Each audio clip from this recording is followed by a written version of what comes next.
News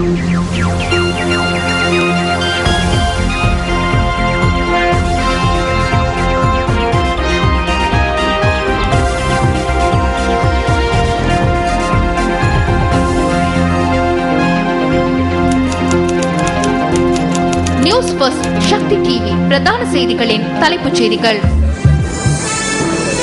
வணக்கம். நமது இந்த அவதானம் தலைப்புச் செய்திகளுக்கு. இலங்கைக்கு வருகை தர முடியாது போனாலும் தமது விசாரணைகள் தொடர்ந்து முன்னெடுக்கப்படும் என ஐநா மனித உரிமைகள் ஆணையாளர் அலுவலகம் தெரிவிப்பு. அமைச்சர் ஆறுமுகன் தொண்டமான் அச்சுறுத்தல் விடுத்ததாக தெரிவித்து நுவரெலியா மாவட்ட சுகாதார வைத்திய அதிகாரிகளினால் ஆரம்பிக்கப்பட்ட பணி பகிஷ்கரிப்பு தொடர்ந்து முன்னெடுப்பு. சிறுபான்மை மக்களுக்கு எதிராக செயற்பாடுகளுக்கு எதிராக வடமாகாணத்தில் ஆர்ப்பாட்டம். மத்திய மற்றும் மாநில அரசுகள் தம்மை பாதுகாக்காவிடின் ஐநா கவனம் செலுத்த வேண்டும் என தமிழக மீனவர்கள் தீர்மானம். தொடர்ந்து பிரதான செய்திகளோடு ஜெஃப்ரி மற்றும் சந்திரிகா. நன்றி அருள் ஜேசு. வணக்கம். வணக்கம். இது நியூஸ் ஃபர்ஸ்டின் பிரதான செய்தி. இனி விரிவான செய்திகள். ஐக்கிய நாடுகளின் மனித உரிமைகள் பேரவையின் தலைமையில் நியமிக்கப்பட்ட சர்வதேச விசாரணை குழுவுக்கு ஒத்துழைப்பு வழங்குமாறு இலங்கையிடம் பிரித்தானியா கேட்டுக் கொண்டுள்ளது. 2ஆம் எலிசபெத் மகாராணியின் பிறந்த நாளை முன்னிட்டு கொழும்பில் நடைபெற்ற நிகழ்வொன்றில் இலங்கைக்கான பிரித்தானிய உயர்ஸ்தானிகர் ஜான் ரான்கின் இதனை குறிப்பிட்டுள்ளார். ஜனாதிபதியின் பாரியார் ஷிராந்தி ராஜபக்ச தலைமையில் நடைபெற்ற இந்த நிகழ்வில் மக்கள் பிரதிநிதிகள் பலரும் கலந்து கொண்டிருந்தனர். பொதுநலவாய அமைப்பின் உறுப்பினர்கள் என்ற ரீதியில் இலங்கையும் பிரித்தானியாவும் அமைப்பின் கொள்கைகளை பின்பற்ற வேண்டும். ஜனநாயகத்திற்கான கடப்பாடு, மனித உரிமைகளை மதித்தல், சட்டவாட்சி, நிலையான அபிவிருத்திக்கான கடப்பாடு, சிறந்த நிர்வாகம், சமத்துவம் என்பன பொதுநலவாய அமைப்பின் கொள்கைகளாகும். இந்த கடப்பாடுகள் ஐக்கிய நாடுகள் சபை மற்றும் பொதுநலவாய அமைப்பு என்பவற்றில் காணப்படுகின்றன. ஐக்கிய நாடுகளின் மனித உரிமைகள் பேரவையின் தலைமையில் கடந்த மார்ச் மாதம் ஜெனீவாவில் நியமிக்கப்பட்ட சர்வதேச விசாரணை குழுவிற்கு ஒத்துழைப்பு வழங்குமாறு இலங்கையிடம் தொடர்ந்தும் வலியுறுத்தி வருகின்றோம். அத்துடன் மோதல்களில் பாதிக்கப்பட்ட அனைத்து தரப்பினருக்கும் நியாயம் வழங்கப்பட வேண்டும் என்பது உட்பட கற்றுக்கொண்ட பாடங்கள் மற்றும் நல்லிணக்க ஆணைக்குழுவின் சில பரிந்துரைகளை நடைமுறைப்படுத்துமாறு தொடர்ச்சியாக கோரியுள்ளோம். இலங்கைக்கு வருகை தருவதற்கு அனுமதி அளிக்கப்படாத போதிலும் நாட்டில் இடம்பெற்றதாக கூறப்படும் போர்க்குற்றங்கள் தொடர்பில் முன்வைக்கப்படும் குற்றச்சாட்டுகள் தொடர்பில் சர்வதேச விசாரணை முன்னெடுக்கப்படும் என ஐக்கிய நாடுகளின் மனித உரிமைகள் ஆணையாளர் அலுவலகம் தெரிவிக்கிறது.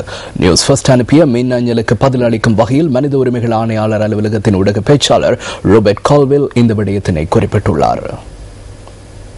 இலங்கைக்கு வருகை தருவதற்கான அனுமதி அளிக்கப்படுவது சிறந்தது எனவும் அனுமதி கிடைக்காத பட்சத்திலும் முழுமையான விசாரணைகளை நடத்துவதற்கான சாத்தியம் தொடர்ந்தும் தென்படுவதாக கால்வில் சுட்டிக்காட்டியுள்ளார். மனித உரிமைகள் பேரவையின் பிரேரணைக்கு அமைய இலங்கை தொடர்பில் விசாரணைகளை முன்னெடுப்பதற்கு சர்வதேச விசாரணை குழு நாட்டிற்கு வருகை தருவதற்கு எதிர்ப்பு தெரிவிக்கும் வகையில் பாராளுமன்றத்தில் கடந்த புதன்கிழமை தீர்மானம் ஒன்று மேலதிக வாக்குகளால் நிறைவேற்றப்பட்டது.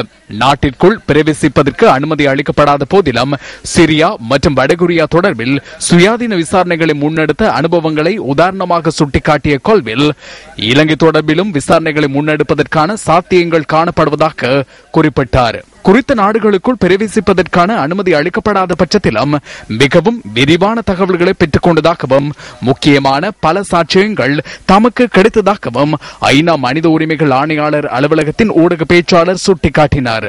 நாட்டிற்குள் பிரவேசிப்பதற்கான அனுமதி மறுக்கப்படும் சந்தர்ப்பங்களில் விசாரணைகளை முன்னெடுப்பதற்கான வழிமுறைகளை ஐநா மனித உரிமைகள் பேரவை ஏற்கனவே வடிவமைத்துள்ளதாகவும் ரோபர்ட் கால்வெல் மேலும் தெரிவித்தார். அலுத்கம மற்றும் வேறு வழியில் இடம்பெற்ற அமைதியின்மை காரணமாக மூடப்பட்டிருந்த பாடசாலைகளை அடுத்த வாரத்தில் மீண்டும் திறக்க முடியும் என களுத்துறை கல்வி பணிப்பாளர் AMVP முதலிகை தெரிவித்தார்.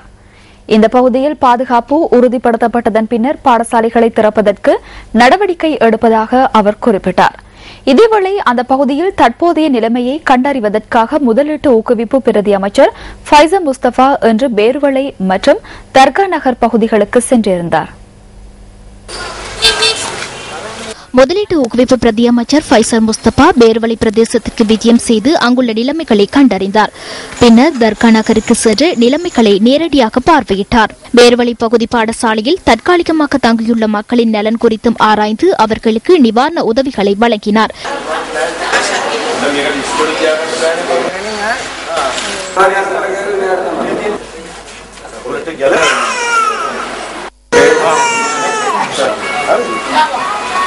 இதேவேளை அமைதியின்மை காணப்பட்ட அலுத்கம நகரம் இன்று அமைதியாக காட்சியளித்தது. நகரின் வர்த்தக நிலையங்கள் திறந்திருந்ததை காணக்கூடியதாக இருந்தது.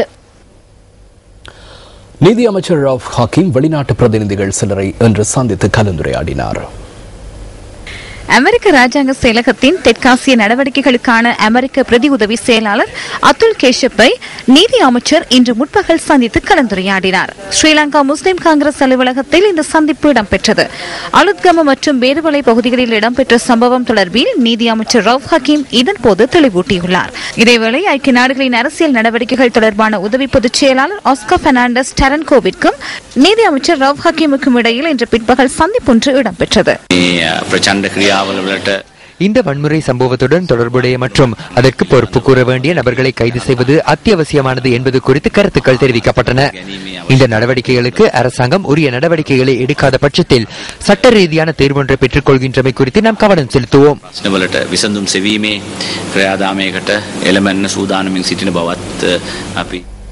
சிறுபான்மை மக்களுக்கு எதிரான செயற்பாடுகளுக்கு எதிர்ப்பு தெரிவிக்கும் வகையிலான ஆர்ப்பாட்டம் ஒன்று யாழ்ப்பாணத்தில் இன்று நடைபெற்றது. தமிழ் தேசிய கூட்டமைப்பு மற்றும் தமிழ் தேசிய மக்கள் முன்னணியின் ஏற்பாட்டில் இந்த ஆர்ப்பாட்டம் இடம்பெற்றது. இந்த ஆர்ப்பாட்டத்தில் பாராளுமன்ற உறுப்பினர்கள், வடமாகாண சபை உறுப்பினர்கள் உள்ளிட்ட மேலும் பலர் பங்கேற்றிருந்ததாக எமது செய்தியாளர் தெரிவித்துள்ளார். முஸ்லிம் மக்களுடைய அடிப்படை உரிமை கொண்ட ஒரு இடம்பெறுவல பாக்கீர் மாக்கார் போன்ற முஸ்லிம் அமைச்சர்களை பாராளுமன்றத்திற்கு அனுப்பிய ஒரு தொகுதி முஸ்லிம் தொகுதி. அது அங்கே முஸ்லிம் தர்ம நியாயம் இருக்கிறது. தர்மம் செய்கிறவர்கள் அங்கே வாழ்கிறார்கள். ஆகவே முஸ்லிம் கலாச்சாரத்தினுடைய இருப்பிடத்தை அளிக்க வேண்டும் என்ற ஒரு நெடுநாளிய திட்டத்தை தான் அரங்கேற்றி இருக்கிறார்கள் என்று கூறிக்கொண்டு தமிழ் தேசிய கூட்டமைப்பின் சார்பிலே நாங்கள் இந்த படுகொலைகளை, அழிப்புகளை, பொருளாதார தாக்குதல்களை கண்டித்து தமிழ் தேசிய கூட்டமைப்பு சார்பிலே ஒரு அறிக்கையை வெளியிடுகின்றோம். முஸ்லிம்களுடைய பொருளாதாரம் அங்கே இலக்கு வைக்க தாக்கப்பட்டிருக்கிறது.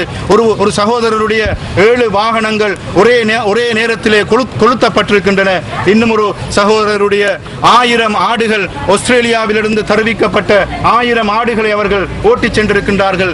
இன்னும் ஒரு கோழி பண்ணையிலே 5000 கோழிகளை அடித்து எரித்து கொண்டிருக்கின்றார்கள். இது அனைத்தும் எதை காட்டுகிறது என்றால் முஸ்லிம்களுடைய பொருளாதாரத்தில் அவர்கள் கை வைத்திருக்கிறார்கள் என்பதை காட்டுகிறது.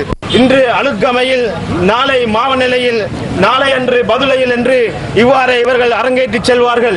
நாங்கள் அகிம்சை வழியிலே இவ்வாறான பேரணிகள் மூலம், அமைதி பேரணிகள் மூலமும் நாங்கள் எங்களுடைய போராட்டங்களை மேற்கொண்டிருப்போம். நாங்கள் பொறுமையாக இருப்போம் என்பதை நாங்கள் கட்டத்திலே தெளிவுபடுத்த விரும்புகின்றேன். ஏனென்றால் எங்களுக்கு இறைவன் கற்றுத்தந்தது பொறுமை என்ற ஒரு ஆயுதம். தற்கார் நகரிலே, பேருவிளையிலே தொடர்ந்து மிகப்பெரிய ஒரு வெறியாட்டத்தை அரச படைகளின் துணையோடு நடத்தி இருக்கிறார்கள். பெண்கள், குழந்தைகள் எவரும் இலக்கம் இல்லாமல் வீடுகள் தாக்கப்பட்டிருக்கின்றன, கடைகள் சேதமாக்கப்பட்டிருக்கின்றன. இந்த முகத்தை சர்வதேச நீதி விசாரணையின் மூலம் நாங்கள் தோலுரிக்கின்ற இந்த நேரத்திலே முஸ்லிம் சகோதரர்களும் தங்களுக்கு நடந்த அநியாயங்களை சர்வதேசத்திடம் சொல்ல முன்வர வேண்டும். இந்த நாடு ஒன்றுபட்டிருப்பது போல இலங்கை காட்ட முனைகிறது. ஆனால் இந்த தேசம் இனத்தாலும், மொழியாலும், மதத்தாலும் இரண்டுபட்டே நிற்கிறது என்பதை இந்த வரலாறுகள் எடுத்து காட்டுகின்றன. நாங்கள் இந்த மண்ணிலே 2 இனமும் மாறி மாறி படுகொலை செய்யப்படுகிறோம். எந்த ஒரு இனத்தினுடைய முதுகெலும்பாக இருக்கிற பொருளாதாரமும் இனமும் அளிக்கப்படுகின்றதோ அந்த இனம் வாழ முடியாது என்பதை ஒரு வரையறையாக வைத்து இந்த முயற்சியை மேற்கொள்கின்றது. நாங்கள் இன்று ஒரு புதிய வரலாற்றுக்குள் பிரவேசிக்கிறோம். எங்களுடைய மன கசப்புகளை மறந்து, எங்கள் மனங்களிலே இருக்கிற பழைய உணர்வுகளை நாங்கள் மறந்து நாங்களாக இந்த மண்ணிலே வாழ வேண்டும். நாங்கள் மொழியால் ஒன்றுபட்டவர்கள். வடக்கு கிழக்கு என்பது தமிழ் முஸ்லிம்களுடைய, தமிழ் பேசும் மக்களுடைய வரலாற்று ரீதியான சரித்திரபூர்வமான தாயகமன். தந்தை செல்வா அவர்கள் தன்னுடைய பாசறையிலே வளர்ந்த முஸ்லிம் பெருந்தலைவன் அஸ்ரப் அவர்களிடம் அம்பாறையை மையமாக வைத்து ஒரு அலகை உருவாக்கி இந்த மண்ணிலே ஒரு தீர்வுக்கான வழிமுறையை தேடி இருந்தார். அந்த தீர்வு கூட இன்னும் காணல் நீராகவில்லை. நாங்களும் நீங்களும் இணைந்தால் வடக்கு கிழக்கிலே அம்பாறையை மையப்படுத்திய ஒரு அலகையும், வடக்கு கிழக்கு இணைந்த ஒரு தீர்வையும், எங்களால் தமிழ் முஸ்லிம்கள் இணைந்த ஒரு சுயாட்சியை பெற்றுக்கொள்ள முடியும். அது இலங்கைக்குள் சமஷ்டி அடிப்படையில் எங்களை நாங்களே ஆளுகின்ற ஆட்சியாக முடியும் என்ற அந்த உண்மை இப்பொழுது வெளிப்பட்டிருக்கிறது.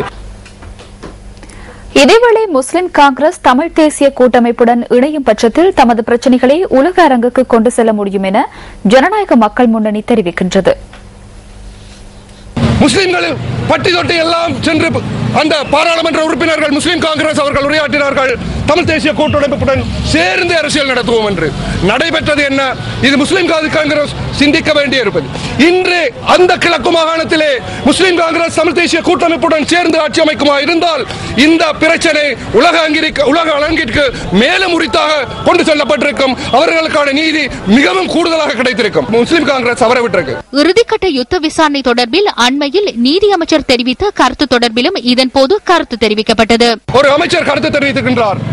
5 வருடத்துக்கு நடந்த முள்ளிவாய்க்கால் பிரச்சனையை அதை கொஞ்சம் கிடப்பில் போடுவோம் என்ற சொலிப்பொருளில் பேசியிருக்கின்றார். ஒரு அமைச்சர், அதிகம் நீதி அமைச்சர், அவர் சொல்லுகின்றார் இல்லை 5 நாள் என்றேன். 5 நாள் என்றால் ஒன்று, 5 வருடம் என்றால் ஒன்றா?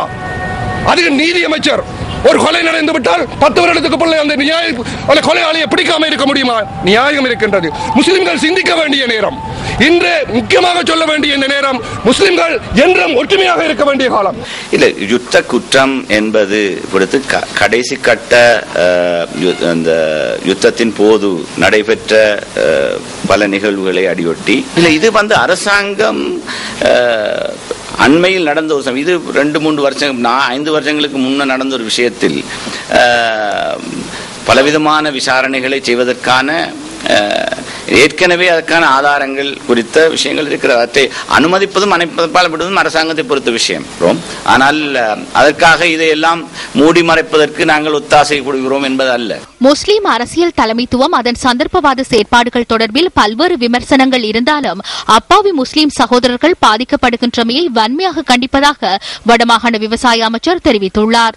நாங்கள் சிறுபான்மையினம் என்ற வகையில் தமிழ் மக்கள் எங்கள் மீதான இந்த இனவாத பேயினுடைய ஆக்கிரமிப்பின் வலிகளை நன்கு உணர்ந்தவர்கள். அந்த வகையிலேயே எங்களுடைய முஸ்லிம் சகோதரர்கள் மீதான இந்த இன அழிப்பு நடவடிக்கையை, அவர்களுடைய பொருளாதாரத்தை ஒட்டுமொத்தமாக துடைத்தளிக்கக்கூடிய அரசினுடைய இந்த நிகழ்ச்சியை நாங்கள் இப்பொழுது வன்மையாக கண்டிக்க வேண்டிய கடப்பாடு எங்களுக்கு இருக்கின்றது. முஸ்லிம் அரசியல் தலைமைத்துவங்கள் தொடர்பாக, அவர்களுடைய சந்தர்ப்பவாத தகுடு தத்துவங்கள் தொடர்பாக பல்வேறு விமர்சனங்கள் இருந்தாலும் கூட சாதாரண அப்பாவி எங்களுடைய முஸ்லிம் சகோதரர்கள் பாதிக்கப்படுகின்ற பொழுது தமிழ் மக்களாகிய நாங்கள் வாழாது இருக்க முடியாது என்பதை இந்த சிங்கள அரசாங்கத்துக்கும் சர்வதேசத்துக்கும் உரத்து குரல் கொடுப்பதற்காகத்தான் நாங்கள் தமிழ் தேசிய கூட்டமைப்பும் தமிழ் தேசிய மக்கள் முன்னணியிலும் இன்று இந்த கவன ஈர்ப்பு போராட்டத்தை முன்னெடுத்துக் கொண்டிருக்கின்றோம். தமிழ் தேசிய கூட்டமைப்புக்கும் ஸ்ரீலங்கா முஸ்லிம் காங்கிரசுக்கும் கொள்கை அடிப்படையில் பல விஷயங்களில் உடன்பாடு இருக்கிறது. இந்த உடன்பாடுகள் குறித்து அவற்றை அரசியல் ரீதியான உடன்பாடுகளாக மாற்றி எதிர்காலங்களில் ஒன்றிணைந்த நடவடிக்கை மேற்கொள்வது சம்பந்தமாக நாங்கள் தொடர்ந்து பேசி வருகிறோம்.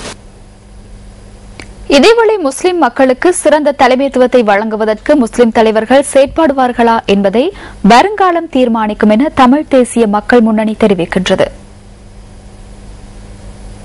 ஆனால் நாங்கள் நிரந்தரமாக இந்த அழிவில் இருந்து தப்பிக்கொள்ள வேண்டுமாக இருந்தால் நிச்சயமாக இன்றிருக்கின்ற சர்வதேச சூழலை பயன்படுத்தி அரசுக்கு வாழ்பிடிக்கின்றவர்கள் அனைவரும் அங்கிருந்து வெளியேறி நாங்கள் தமிழ் முஸ்லீம் தரப்பு ஒன்றாக நின்று சர்வதேச சமூகத்தை மத்தியஸ்தத்தோடு வைத்துக் கொண்டு சமதரப்பு என்கின்ற ஒரு அந்தஸ்தோடு நின்று பேசி நாங்கள் எங்களுடைய உரிமைகளை பெற்றுக் கொள்ள வேண்டும்.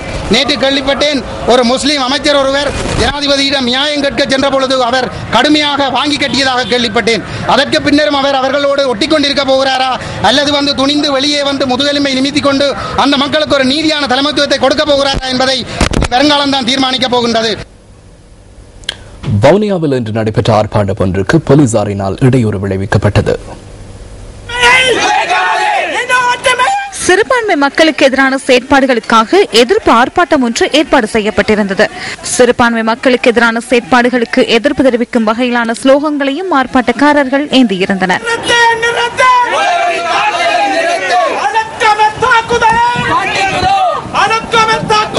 குறித்த இடத்திற்கு வருகை தந்த போலீசார் ஆர்ப்பாட்டத்தை கைவிடுமாறு கோரிக்கை விடுத்துள்ளனர்.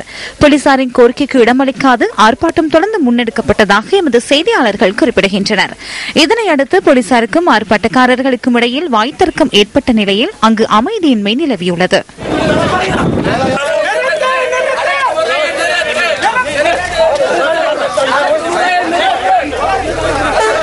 வவுனியா நகர பகுதியில் அதிகளவான போலீசார் பாதுகாப்பு கடமையில் ஈடுபட்டிருந்ததுடன் கழக தடுப்பு பிரிவினரும் கடமையில் ஈடுபடுத்தப்பட்டிருந்ததாக எமது செய்தியாளர் குறிப்பிட்டார். இலங்கை கடற்பரப்பில் கைது செய்யப்பட்ட 53 இந்திய மீனவர்கள் விளக்கமறியலில் வைக்கப்பட்டுள்ளனர். ஊர்காவற்றுறை, மன்னார் மற்றும் திருகோணமலை நீதிமன்றங்களில் இந்திய மீனவர்கள் ஆஜர்படுத்தப்பட்டதை அடுத்தே இந்த உத்தரவு பிறப்பிக்கப்பட்டுள்ளது.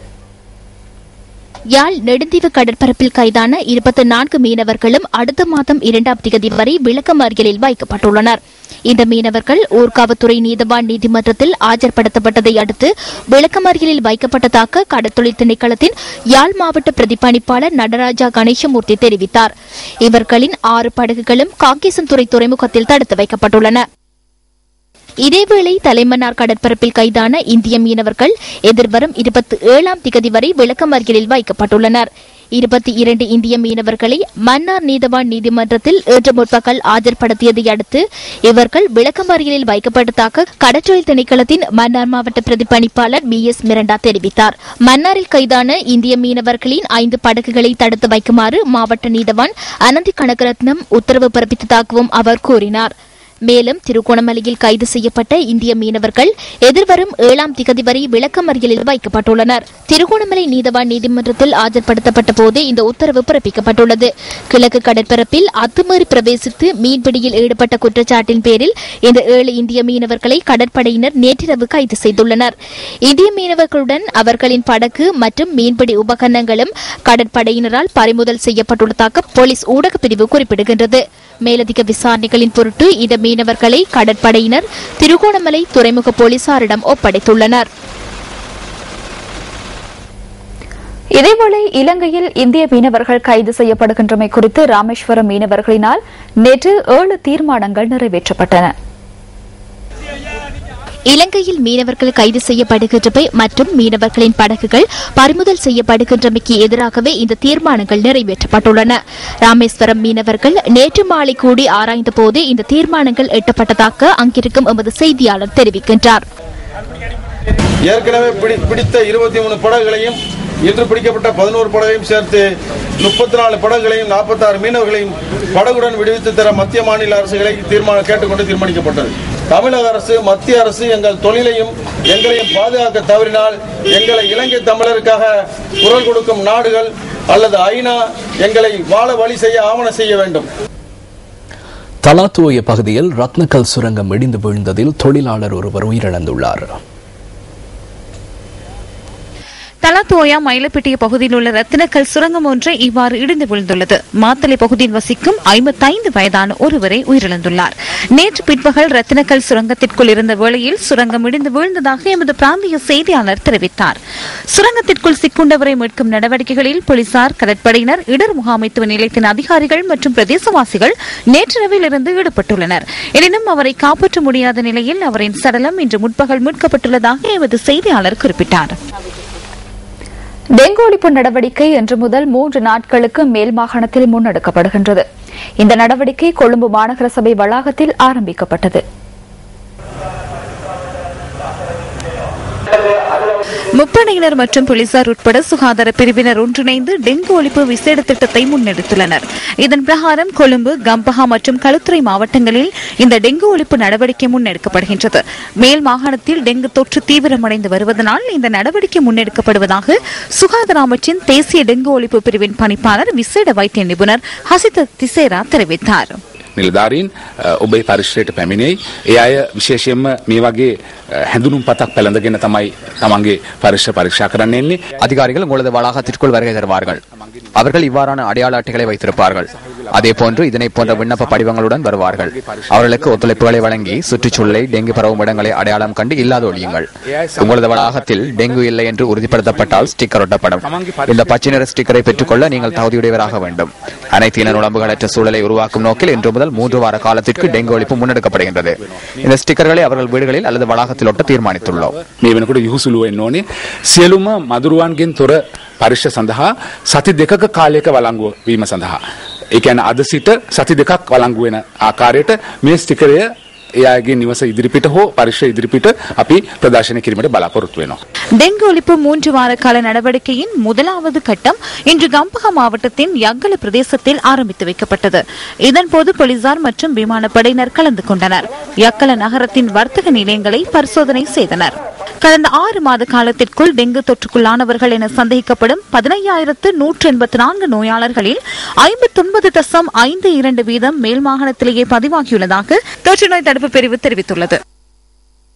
கிளிநொச்சி இரணைமடு பகுதியில் அமைக்கப்பட்ட புதிய சந்தை கட்டட தொகுதி இன்று திறந்து வைக்கப்பட்டது. தமிழ் தேசிய கூட்டமைப்பின் கிளிநொச்சி மாவட்ட பாராளுமன்ற உறுப்பினர் எஸ் ஸ்ரீதரனின் தலைமையில் இந்த நிகழ்வு இடம்பெற்றது. மீள்குடியேற்றப்பட்ட மக்களின் நலன் கருதி பொருளாதார அபிவிருத்தி அமைச்சினால் 2010 ஆண்டு இந்த கட்டட தொகுதியின் நிர்மாண பணிகள் ஆரம்பித்து வைக்கப்பட்டன. 2012 ஆண்டு அளவில் இந்த கட்டட தொகுதியின் சகல நிர்மாண பணிகளும் பூர்த்தி செய்யப்பட்டன. நகர எழுச்சி திட்டம் மற்றும் கரைச்சி பிரதேச செயலகத்தின் பன்முகப்படுத்தப்பட்ட நிதியின் கீழ் இந்த கட்டட தொகுதி நிர்மாணிக்கப்பட்டுள்ளது. நகர எழுச்சி திட்டத்தின் 12 மில்லியன் ரூபாய் நிதியும் கரைச்சி பிரதேச சபையின் 1 மில்லியன் ரூபாய் நிதியும் நிர்மாணம் மற்றும் ஏனைய பணிகளுக்காக செலவிடப்பட்டுள்ளது. மரக்கறி சந்தை, மீன் கட்டட தொகுதி, இறைச்சி கடை தொகுதி நிர்மாணம், மலசல கூடங்கள், சுற்றி வழி அமைத்தல் மற்றும் நிறுத்தல் கூடம் அமைத்தல் என்பன நகர எழுச்சி திட்டத்தின் நிதியில் நிர்மாணிக்கப்பட்டுள்ளன. அத்துடன் மின் இணைப்பு, பல்பொருள் வணிக தொகுதி, கட்டட நிர்மாணம் என்பன பிரதேச சபையின் நிதி மூலம் பூர்த்தி செய்யப்பட்டுள்ளமை குறிப்பிடத்தக்கது. இந்த நிகழ்வில் வடமாகாண சபை உறுப்பினர்கள், பிரதேச சபை உறுப்பினர்கள் உள்ளிட்ட மேலும் பலர் கலந்து கொண்டதாக எமது செய்தியாளர் தெரிவித்தார். ஊவா மாகாணத்தின் சில பகுதிகள் இன்று 30 முதல் 40 வருடங்களுக்கு முன்னைய நிலையில் காணப்படுவதாக ஜனநாயக கட்சியின் தலைவர் சரத் பொன்சேகா தெரிவித்துள்ளார். பதுளை அட்டம்பிட்டிய பகுதியில் நடைபெற்ற மக்கள் சந்திப்பின் போதே அவர் இதனை தெரிவித்தார். அடம்பிட்டிய எல்லைவெள பகுதியில் சரத் பொன்சேகாவின் தலைமையில் இந்த மக்கள் சந்திப்பு இடம்பெற்றது.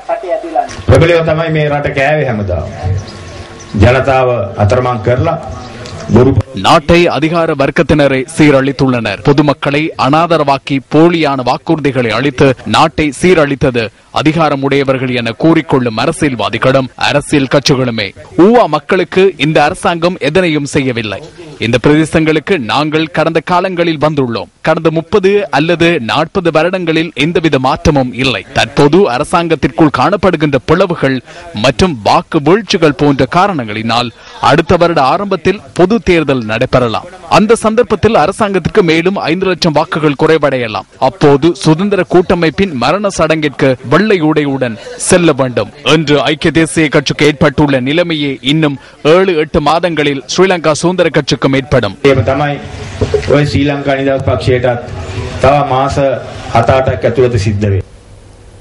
நியூஸ் ஃபர்ஸ்ட் மற்றும் எஸ்லோன் லங்கா நிறுவனம் ஒன்றிணைந்து ஏற்பாடு செய்துள்ள தியசர நிகழ்வின் 2வது கட்டத்தின் பல நிகழ்வுகள் இன்று அரநாயக்க உசாப்பிட்டிய ரவிசாந்த் தேசிய பாடசாலையில் இடம்பெற்றது. நீர் பாதுகாப்பு மற்றும் மாற்று நீர்வளம் தொடர்பான பிரச்சினைகளை அடையாளம் கண்டு முகாமைத்துவம் செய்தல் போன்ற விடயங்களை தீர்ப்பதற்கு அவசியமான அறிவை மாணவர்களுக்கு வழங்குவதே இதன் நோக்கமாகும். ஒரு பாடசாலையில் 40 மாணவர்கள் ஒரு மாணவர் குழுவாக கருதப்படும். பாடசாலைகளின் நீர் பிரச்சினைகளை முகாமைத்துவம் செய்தல், அது தொடர்பான திட்ட அறிக்கைகளை அமைத்து முன்வைப்பது மாணவர்களுக்குள்ள சவால்களாகும். இந்த நிகழ்வின் சிறப்புரையினை ரஜரட்ட பல்கலைக்கழகத்தின் விரிவுரையாளர் MMSA மாரசிங்க நிகழ்த்தினார்.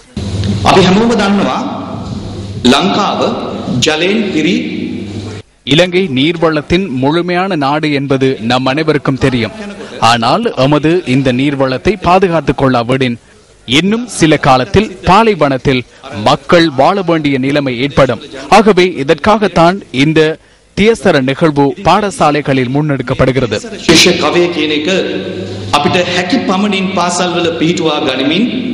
ඉස්සරහට යන්නට අපි උත්සාහ කළේ. අපි ඊටාම උනන්දුවේ වාණිජ මර්මාර්ගයෙන් තොරව நாங்கள் இந்த திட்டத்தினை வர்த்தக நோக்கத்திற்காக அன்றி சிறந்த நோக்கத்திற்காகவே முன்னெடுத்துள்ளோம். திட்டங்களை சமர்ப்பித்து பரிசில்களை பெற்றுக் கொள்வது நோக்கமாகும். இது எமது மன திருப்தியாகவும் அமைந்துள்ளது. சிறிதளவேனும் இந்த சூழலை பாதுகாத்தால் மாத்திரமே நமக்கு உண்மையான வெற்றி கிடைக்கும். இந்த சூழலை எதிர்கால சந்ததியினருக்கு பாதுகாத்து கொடுக்க வேண்டும். பாடசாலையின் தியசர மாணவர் குழுக்களின் உறுப்பினர்களுக்கு சான்றிதழ்கள் வழங்கி வைக்கப்பட்டது. அமைச்சர் ஆறுமுகம் தொண்டமான் கொட்டகலை சுகாதார வைத்திய அதிகாரியை அச்சுறுத்திய சம்பவத்தை மையப்படுத்தி நுவரெலியா மாவட்டத்தில் சுகாதார வைத்திய அதிகாரிகள் ஆரம்பித்துள்ள பணி பகிஷ்கரிப்பு தொடர்கின்றது. கிளை சங்கங்களுடன் கலந்துரையாடி இறுதி தீர்மானம் எட்டப்படும் வரை போராட்டத்தை கைவிடப் போவதில்லை என அரச வைத்திய அதிகாரிகள் சங்கம் தெரிவித்துள்ளது. மத்திய மாகாண சுகாதார அமைச்சின் கீழ் இயங்கும் 13 சுகாதார வைத்திய அதிகார பணிமனைகள் நேற்று முன்தினம் தொடக்கம் இந்த பணி பகிஷ்கரிப்பில் ஈடுபட்டுள்ளன. சுகாதார வைத்திய அதிகாரிகளின் பாதுகாப்பை உறுதிப்படுத்த வேண்டும் என்பது அவர்களின் முதலாவது கோரிக்கையாகும். இது தொடர்பாக சுகாதார அமைச்சர் மைத்ரிபால சிறிசேன தலைமையில் மீண்டும் இன்று கலந்துரையாடல் இடம்பெற்றது. இந்த கலந்துரையாடலில் நுவரெலியா மாவட்ட பாராளுமன்ற உறுப்பினர் நவீன் திசாநாயக்கவும் கலந்து கொண்டார்.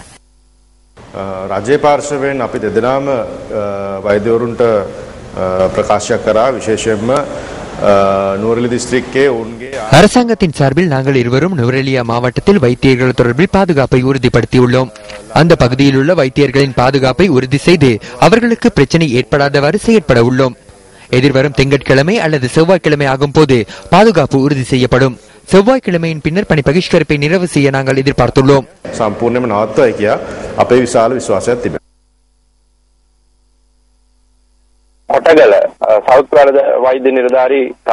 கொட்டகலை சுகாதார வைத்திய அதிகாரிகள் பணிமனை தொடர்பிலும் அதன் சூழல் தொடர்பிலும் பொறுப்பு கூறவில்லை. நாளை நுவரெலியா மாவட்டத்தில் அனைத்து கிளை பிரதிநிதிகளுடனும் கலந்துரையாடல் ஒன்று முன்னெடுக்கப்பட உள்ளது.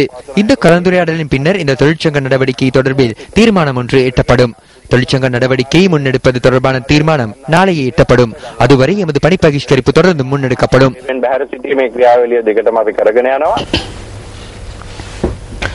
உலகக்கிண கால்பந்தாட்ட தொடரில் மிகவும் எதிர்பார்க்கப்பட்ட இங்கிலாந்து தனது இரண்டாவது போட்டியிலும் தோல்வி அடைந்தது. இங்கிலாந்தை தோற்கடித்த உருகுவே லீக் சுற்றில் தனது முதல் வெற்றியை பதிவு செய்தது.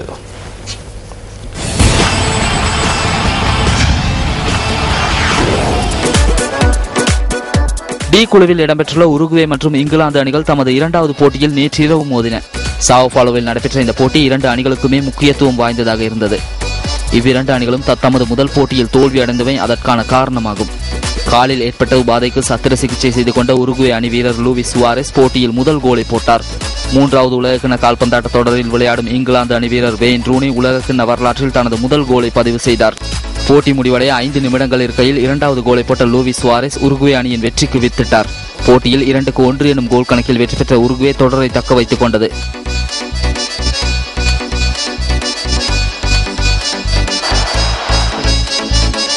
இதேவேளை சி குழுவுக்கான ஒரு போட்டியில் கொலம்பியா மற்றும் ஐவரி கோஸ்ட் அணிகள் விளையாடின. போட்டியில் 2-1 எனும் கோல் கணக்கில் கொலம்பியா வெற்றியீட்டியது. இதன்படி சி குழுவில் கொலம்பியா முதலிடத்துக்கு முன்னேறியது.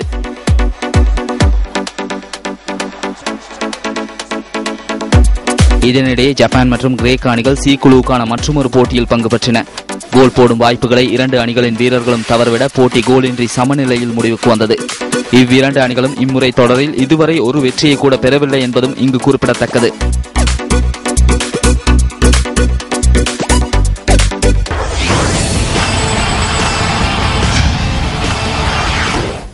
அகில இலங்கை பாடசாலைகள் மட்ட மகளிர் டென்னிஸ் போட்டிகளில் கொழும்பு விசாகா கல்லூரி அணி ஒட்டுமொத்த சாம்பியன் பட்டத்தை சுவீகரித்தது. கொழும்பு மகளிர் வித்யாலயம் 2ஆம் இடத்தை அடைந்தது.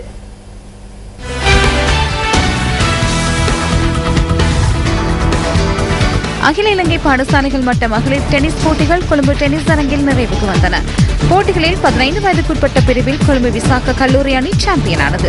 பம்பலப்பிட்டி திருக்குடும்ப கன்னியர் மட அணி 2ஆம் இடத்தை பெற்றது. 17 வயதுக்குட்பட்ட பிரிவிலும் கொழும்பு விசாகா கல்லூரி அணியை சாம்பியன் பட்டத்தை வென்றது. இதில் கொழும்பு மகளிர் வித்யாலயம் 2ஆம் இடத்தை பிடித்தது. இன்று முற்பகல் நடைபெற்ற 19 வயதுக்குட்பட்ட பிரிவில் கொழும்பு மகளிர் வித்யாலயம் சாம்பியன் பட்டத்தை தன்வசப்படுத்தியது. கொழும்பு விசாகா கல்லூரி அணி 2ஆம் இடத்தை அடைந்தது. இலங்கை பாடசாலைகள் டென்னிஸ் சங்கம் ஏற்பாடு செய்திருந்த இந்த போட்டிகளில் 23 பாடசாலைகளைச் சேர்ந்த அணிகள் பங்கு பெற்றன. இத்துடன் நியூஸ் ஃபர்ஸ்டின் 8 மணி பிரதான செய்தி நிறைவு பெறுகின்றது. இரவு 10:45 இடம்பெறும் நியூஸ் ஃபர்ஸ்ட் டுநைட்டில் மீண்டும் சந்திப்போம். வணக்கம். வணக்கம்.